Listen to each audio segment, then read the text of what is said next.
आप यूएस या यूरोप में जाएंगे तो हर कोई एवोकाडो के बारे में जानते हैं। इंडिया में एवोकाडो प्लांटेशंस लगभग 120 साल पहले ही हमने यहाँ पे ट्रायल्स इंडिया में जब ब्रिटिश के ज़माने में ही उसका ट्रायल स्टार्ट किया गया है, लेकिन उसका पॉपुलैरिटी नया है। फार्मर को बहुत मिसकंसेप्शन है कि हम 2 साल का पौधा लगा देगा तो जल्दी फ्रूटिंग देगा, लेकिन हमें समझना होगा कि प्लांट कैनोपी कितना डेवलप हो रहा है, कितना रूट सिस्टम डेवलप हो रहा है, क्या वो पौधा फ्रूट देने के बाद वो टॉलरेट कर सकता है क्या। नमस्ते, मैं अनूप कुमार। आज कलकत्ता से मैं आया तेलंगाना में एवोकाडो खेती देखने के लिए। एवोकाडो खेती कैसा होता है, एवोकाडो खेती करने के लिए एकड़ में कितना प्लांट का जरूरत है, और ये एवोकाडो खेती एकड़ में इनकम कैसा होता है, ये सब डिटेल्स आज का वीडियो में रहेगा। आप देखते रहिए ये वीडियो।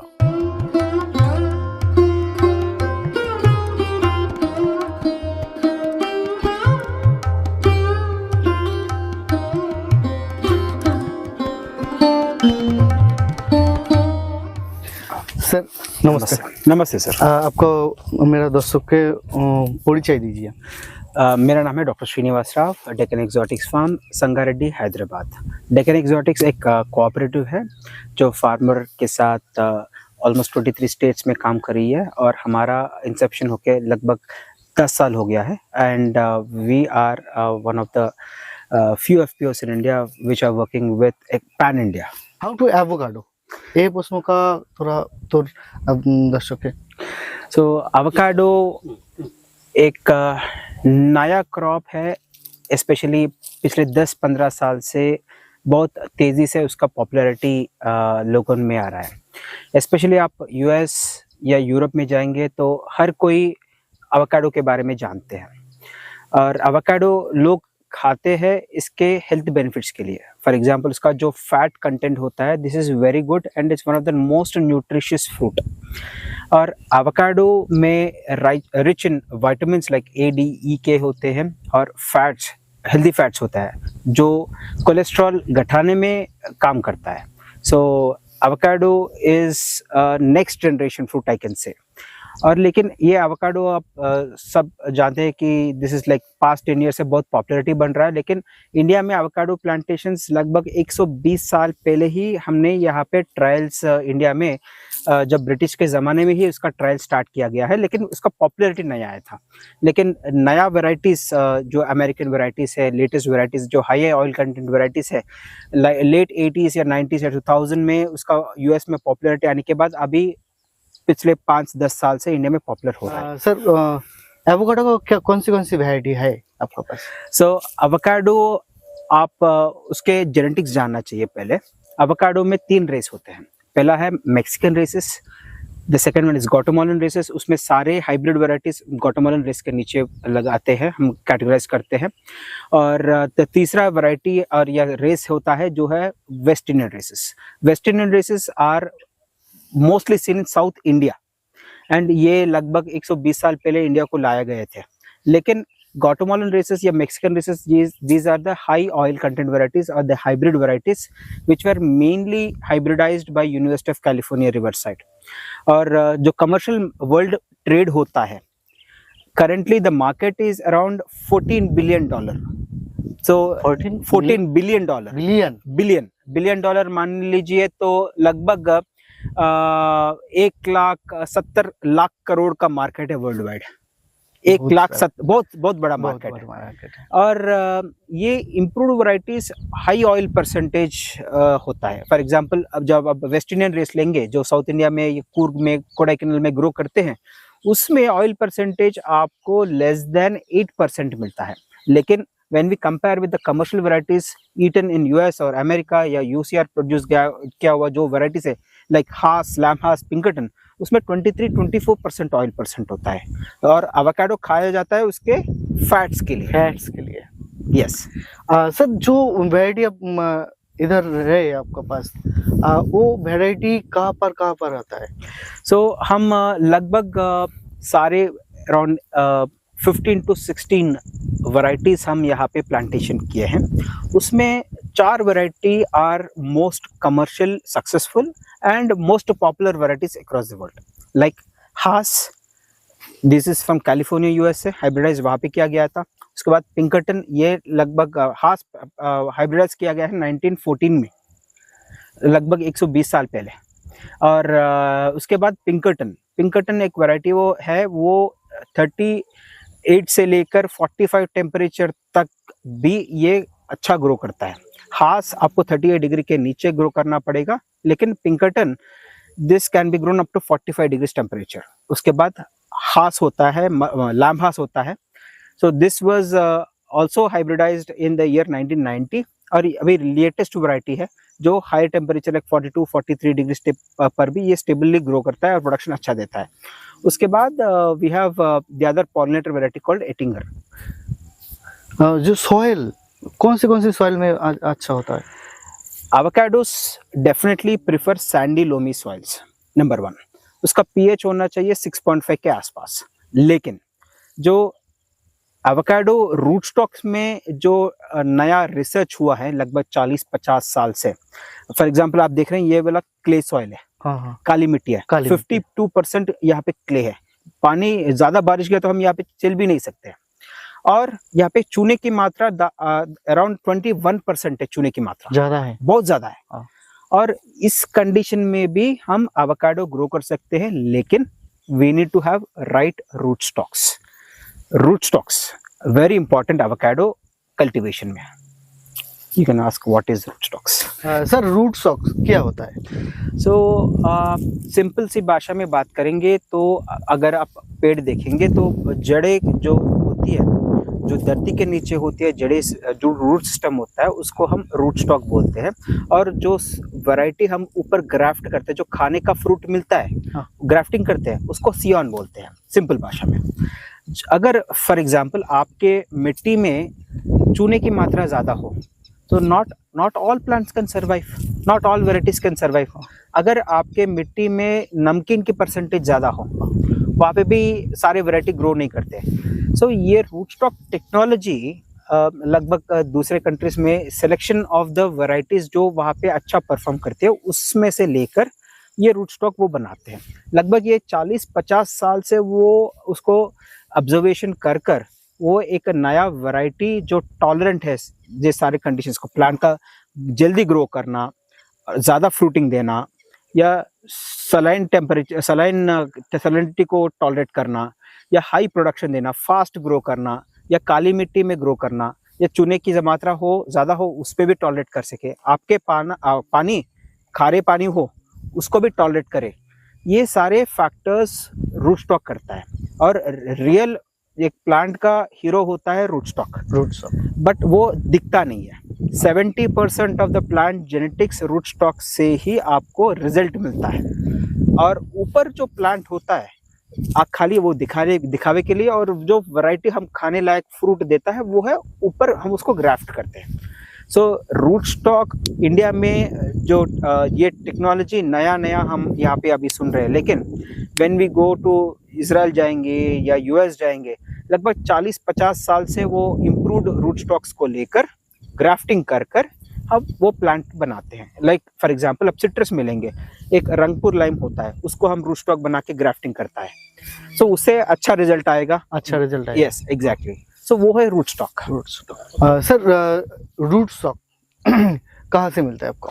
सो रूट स्टॉक हम कोलैबोरेट करते हैं, specially University of California Riverside हमारा कोलैबोरेशन यूएस से, और उसके बाद हमारा हैस्केलबर्ग नर्सरीज इजराइल से कोलैबोरेशन है। उसके साथ हमारा जो वैराइटीज़ साउथ अफ्रीका से एलिस बेस्टे कंपनी, ये बहुत सारी कंपनी है, यूरोसिमिलिया से, स्पेन से, उनके साथ हमारा कोलैबोरेशन है। और उनका रिप्रेजेंटेटिव उनका रिप्रेजेंटेशन हम इंडिया में, हम उनका नर्सरी का इंडिया में हम करते हैं। वहाँ से पूरा इंपोर्ट कर हम प्लांट को क्वारंटाइन करने के बाद फार्मर को हम पौधा देता है। कितना साइज का पौधा है? सो एक्चुअली हमारा क्वारंटाइन रूल्स हर एक कंट्री को अलग है। 6 महीने से लेकर 12 महीने तक हमारा क्वारंटाइन रूल्स होता है। सो एक पौधे आप इंडिया को इंपोर्ट करने के बाद उसको 6 महीने से लेकर 12 महीने तक उसको क्वारंटाइन में लगाना पड़ेगा, उसको देखभाल करना पड़ेगा, उसको सर्टिफिकेशन होने के बाद ही हम फार्मर को दे सकते हैं। तो every plant you get is between 9 month old to 1.5 year old. सो इसके बीच में आपको पौधा मिलता है। सर जो पौधा लगाया बाद में कितना दिन बाद में फ्रूट आता है? सो यहाँ पे फार्मर को बहुत मिसकंसेप्शन है कि हम 2 साल का पौधा लगा देगा तो जल्दी फ्रूटिंग देगा, लेकिन हमें समझना होगा कि प्लांट कैनोपी कितना डेवलप हो रहा है, कितना रूट सिस्टम डेवलप हो रहा है, क्या वो पौधा फ्रूट देने के बाद वो टॉलरेट कर सकता है, क्या उतना एनर्जी उसमें है क्या, ये सारे फैक्टर्स हमें देखना होगा। नंबर 1 फ्रूटिंग का भी हमें ख्याल रखना पड़ेगा कि कौन सा वैरायटी है और कौन सा रूट स्टॉक भी है, क्योंकि कुछ रूट स्टॉक्स ऐसे भी होते हैं जो प्रिकॉशियस होते हैं। मान लीजिए आप 2 साल में ही फ्रूटिंग स्टार्ट कर देगी, या कुछ वैरायटीज होते हैं 2 साल में ही फ्रूटिंग स्टार्ट कर देगी। बहुत सारे वैरायटीज है तीसरे साल से हमें फ्रूटिंग लेना पड़ेगा, लेकिन पहले साल से ही आपको फ्लावरिंग आना शुरू हो जाएगा, लेकिन वो पूरा निकाल दीजिए। अगर उसको छोड़ देंगे फ्रूट देगा लेकिन आपका प्लांट ग्रोथ नहीं होगा। प्रिफरेबली 3rd ईयर से आपको फ्रूटिंग लेना चाहिए। पूर्वी भारत में कौन सी राज्यों में अच्छा होगा एवोकाडो? सो ऑलरेडी हम पूर्वी भारत में स्पेशली नॉर्थ ईस्ट में देखेंगे तो 90% of the land area in the north east is suitable for avocado cultivation, 90%।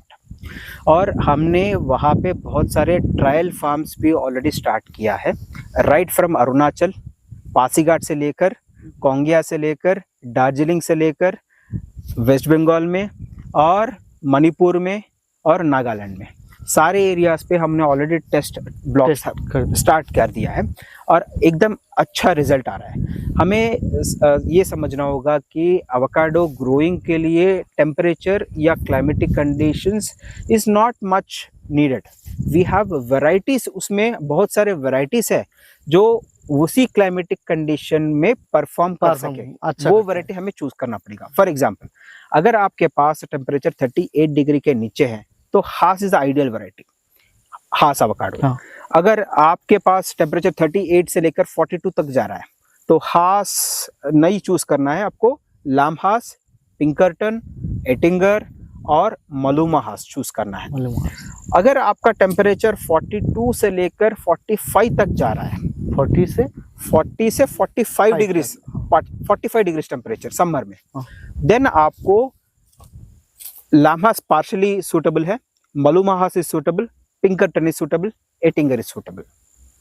So temperature के हिसाब से आपको चूज करना पड़ेगा और मैक्सिमम टेम्परेचर 45 तक कर सकते हैं। मिनिमम टेम्परेचर फ्रॉस्टिंग ना जाए, वहां पे बर्फ ना गिरे, 0 डिग्री के नीचे आने पर प्लांट फ्रॉस्ट डैमेज हो सकता है।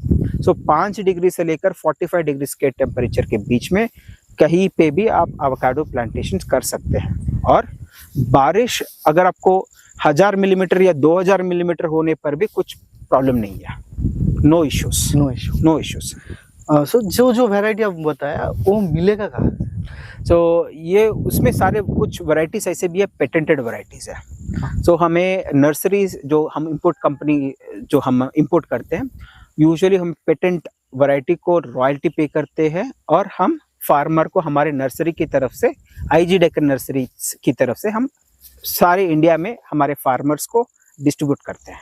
सर जो पौधा आप फार्मर को प्रोवाइड करता है वो रेट कितना है? प्राइसिंग एवोकाडो प्लांट अभी क्योंकि थोड़ा एक्सपेंसिव है, क्योंकि ये प्लांट इंडिया को पूरा इम्पोर्ट ही होता है और रूट स्टॉक को रॉयल्टी देना पड़ेगा और कुछ वैरायटीज़ को भी रॉयल्टी पे करना पड़ेगा। और सारे प्लांट को हम एयरलिफ्ट करते हैं और उसके बाद क्वारंटाइन करते हैं, तो ये पूरा हम डॉलर में पे करते हैं उनको और इंडियन रुपीस में हम फार्मर को सेल करता है। इसकी वजह से ये थोड़ा प्राइसिंग थोड़ा एक्सपेंसिव है। फॉर एग्जांपल, एक रिटेल में सेल करेंगे तो 1500 रुपये के आसपास होता है, लेकिन when farmers are keen and a cooperative, आगे आने पर जो बड़ा बल्क प्लांटेशन में लेना चाहता है तो we can offer them better price. जो 1 एकड़ में कितना सारा पौधा लगेगा? सो 1 एकड़ में आपको लगभग 3 मीटर बाय 6 मीटर स्पेसिंग लेंगे तो 220 पौधे आपको लगेंगे। 1 एकड़ में कॉस्ट कितना आएगा? और 1 एकड़ में आपको लगभग प्लांट का कॉस्ट अब मैंने आपको बोला है, it all depends on the quantities. हाँ। उसके बाद लैंड प्रिपरेशन। लैंड प्रिपरेशन करने के आपको जो रेज्ड बेड करना पड़ेगा, हाँ। उसको 20 से 25,000 एक एकड़ को लगेगा जेसीबी बना के लिए। हाँ। और 30 से 40,000 आपको कॉस्टिंग रहेगा ड्रिप इरिगेशन के लिए, और 10 से 15,000 फर्टिलाइजर और लेबर का कॉस्ट आपको लगेगा, इनिशियल कॉस्ट ऑफ कल्टीवेशन। और एक साल में आपको रेगुलर मेंटेनेंस, आपको फर्टिलाइजर अनदर 10 to 12,000 लगेगा। उसके बाद सैलरीज, वीडिंग और ये पूरा मिला के 40 से 50,000 के आसपास आपको मिलेंगे। सो 60 to 70,000 on a regular yearly basis आपको मेंटेनेंस आपको लगेगी। और फर्स्ट जो 2 या 3 साल आपको मेजरली कॉस्ट वीडिंग का कॉस्ट में लगेगा। उसके बाद जब प्लांट ग्रो हो जाएगा, इवन वीडिंग का कॉस्ट आएगा तो, और 3 साल के बाद आपको ये कॉस्ट पूरा कवर हो जाएगा। सर जो ये जो खेती है, खेती का कोई प्रॉब्लम होता है, डिजीज है और भी प्रॉब्लम है? एवोकाडो प्लांट हर कोई पौधा के जैसा ही है सर। जैसे कि हर आदमी लोगों को बुखार आता है, हर पेड़ को भी कुछ ना कुछ पेस्ट और डिसीज होते ही हैं। This is 100%। हमें जो एक पेस्ट, बिना पेस्ट या बिना इंसेक्ट जो अटैक डिसीज और प्लांट होता भी नहीं है। सो हर एक प्लांट को जैसा ही इसको भी थोड़ा पेस्ट और डिसीज होते हैं, लेकिन कुछ वैरायटीज में ये ज़्यादा पाए जाते हैं। लाइक फॉर एग्जांपल हास में देखेंगे तो स्टेम बोरर ज़्यादा आता है, thrips, mites, white fly, mealybug ज़्यादा आता है। सो लैम्प हास में ये सारे इम्प्रूव्ड वैरायटीज़ हैं। सो उसमें थ्रिप्स, माइट्स अटैक बहुत कम होता है, वाइट फ्लाई अटैक भी बहुत कम होता है। पिंकरटन में भी एक्चुअली ये सारे प्रॉब्लम्स बहुत कम होता है, लेकिन उसमें एक है सूटी मोल्ड बोलते हैं ना, ज़्यादा बारिश गिरने पर जो फंगल, वो एक अटैक होता है। और फ्रूटिंग के टाइम में आपको इवन एंथ्रेक्नोज का भी आ सकता है हाई ह्यूमिडिटी लेवल से। और ये लूपर, रिकेट्स, ये सारे जो ग्रास ऊपर्स होते हैं, ये तो कॉमन इश्यूज है जो लगभग हम देख सकते हैं कि लगभग आम के जैसा कोई मेजर प्रॉब्लम नहीं है। But you have to choose a right variety for your location and a right root stock for your soil. This is very important.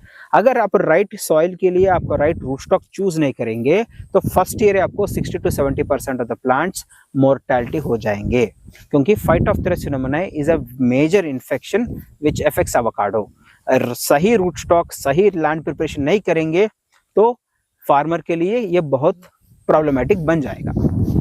Loss project होगा। यस, बिकॉज प्लांट मर जाएंगे।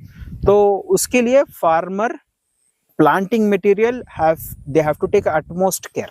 सर जी एवोकाडो का जो long process है, training कहाँ से मिलेगा? Sir हमारा जो ऑर्गेनाइजेशन है डेक्कन एक्सोटिक्स फार्मर कोऑपरेटिव, हम हर शनिवार फार्म विजिट्स फार्मर के लिए ओपन रहते हैं। सुबह 8:30 बजे से लेकर 11 बजे तक हमारे पास 2 से 3 घंटे का एक सेशन होता है। उसमें फार्मर आने के बाद हम उनको फील्ड दिखाते हैं और क्या क्या प्रॉब्लम्स है, कैसे उसको प्लांटेशन करना, कौन से प्रॉब्लम्स कैसे इसको सॉल्व करना, ये पूरा ट्रेनिंग प्रोग्राम हम रेगुलरली फार्मर्स को देते हैं। और यूजुअली सैटरडेज हमारा फार्म ओपन होता है विजिटिंग के लिए। तो हमारे पास आ सकते हैं, देख सकते हैं, समझ सकते हैं, और इसके लिए कुछ फीस नहीं होता है। It's only about creating awareness to the Indian farmer. उसके बाद then they can decide okay is it possible और not for going ahead for cultivation. ठीक है सर, मार्केटिंग जो फॉल हार्वेस्ट किया फार्म, मार्केटिंग कैसे करेगा? एवोकाडो स्पेशली इंडियन मार्केट में बहुत तेजी से इसका डिमांड बढ़ते जा रहा है। लेट अस सी पास्ट 5 ईयर डेटा। जो 5 साल पहले हमारे पास 500 टन ही इंडिया को इंपोर्ट होता था, उसके बाद 1200 टन हो गया, उसके बाद 2,500 टन हो गया, 5,000 टन हो गया 2 साल पहले। Last year it was 10,000 tons and this year we are crossing 20,000 tons of only import. और 20,000 टन आपकी प्रोडक्शन के लिए कम से कम 4,000 एकड़ चाहिए। 4,000 एकड़ मिनिमम। और हमारे पास हार्डली 800 to 900 एकर्स है एवोकाडो जो इम्प्रूव्ड वैरायटीज है बस।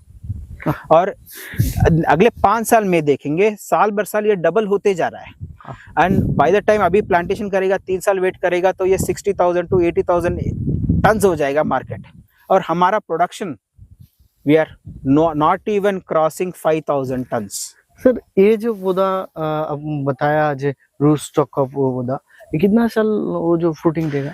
मैंने 40 साल का प्लांटेशन भी देखा है, 40 ईयर ओल्ड प्लांटेशंस। ये जैसे सिंपल मैंगो प्लांटेशंस होते हैं वैसे ही ये भी, उसको प्रॉपर प्रून किया, अच्छा देखभाल किया, 40 इयर्स तक उसको प्रोडक्शन मिलते ही रहता है। ओनली थिंग उसको अच्छा प्रूनिंग करना है और सेम टाइमली उसको थोड़ा पानी देना है बस। एक पौधा से कितना हार्वेस्ट कर सकते हैं?